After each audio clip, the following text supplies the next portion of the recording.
नमस्कार. प्राध्यापक डॉक्टर सुरेश मेणे लिखित मनाचे श्लोक अध्यात्माची पाऊलवाट या पुस्तकाचे क्रमशः वाचन. आजचा भाग. वसे हृदयी देव तो कोण कैसा, पुसे आदरे साधकू प्रश्न ऐसा, देहे टाकिता देव कोठे राहतो, परी मागुता ठाव कोठे पाहतो. या श्लोकात समर्थांनी काही प्रश्न उपस्थित केले आहेत. सर्वसामान्य माणसांच्या मनात जे प्रश्न उपस्थित होतात तेच प्रश्न समर्थांनी सुद्धा आपल्या सर्वांच्या वतीने उपस्थित केले आहेत. आत्तापर्यंत समर्थांनी मनाला उपदेश केल्यानंतर आपल्याला परमात्म्य स्वरूपाची ओळख करून देण्याचा प्रयत्न केला आहे. समर्थांनी आपल्याला सांगितले की देहबुद्धीकडून आत्मबुद्धीकडे आपली वाटचाल असावी. म्हणजे नेमके काय, तर त्याचे विवेचनही त्यांनी सविस्तरपणे अनेक श्लोकांचा आधार घेऊन केले आहे. प्रापंचिक माणसाचा सर्वात मोठा शत्रू म्हणजे अहंकार होय. अहंकारातूनच मीपणाची भावना निर्माण होते. मीपणातूनच माणूस देहावर प्रेम करतो. तो देहाच्या सुखासाठी झटतो.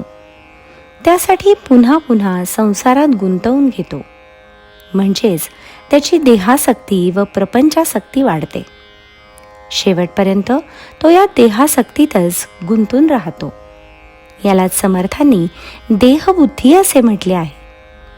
एकदा का माणसाची देहबुद्धी घट्ट झाली म्हणजे त्याची मुक्तीकडची वाटचाल थांबते. तो स्वतःतच गुरफटतो.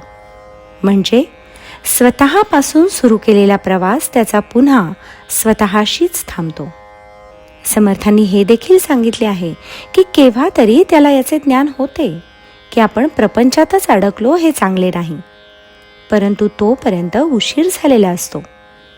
अंतकाळी त्याला कुणीही सोडवणार नसतो. यासाठी रघुवीर सुखदाता सोडवी अंतकाळी असे समर्थांनी सांगितले आहे. परंतु तो काही झटकन तुमच्यासाठी येणार नाही. इतकेच काय, पण त्याला अंतकाळी स्मरण्याचेही तुम्हाला जमणार नाही. कारण यासाठी रामनामाचा सराव पाहिजे. यासाठी सद्गुरूची प्राप्ती झाली पाहिजे. सद्गुरूही तेव्हाच भेटतो जेव्हा तुम्ही सद्गुरू करण्यासाठी पात्र होतात. हे सर्व सांगितल्यावर समर्थांनी आपल्याला परमार्थ कसा करायचा ते सांगितले. समर्थ म्हणतात की देहापासून तुम्ही आत्मा वेगळा करा. त्याला आधी जाणून घ्या.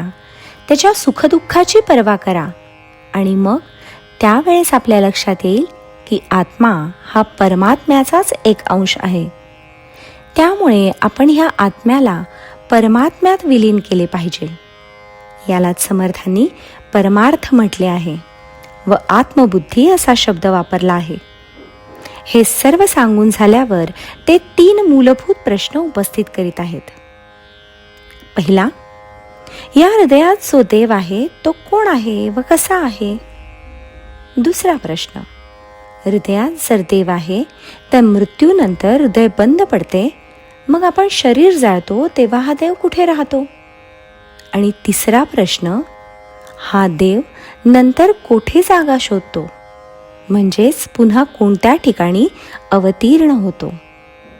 हे 3 प्रश्न त्यांनी जणू काही आपल्या गुरुला पूर्ण आदरभावाने विचारले आहेत. आपल्या मनात जे प्रश्न आहेत तेच त्यांनी विचारले. यावरून समर्थ किती मनकवडे आहेत हे आपल्या लक्षात येईल. या 3ही प्रश्नांची उत्तरे समर्थांनी पुढील काही श्लोकात दिलेली आहेत. जय जय रघुवीर समर्थ.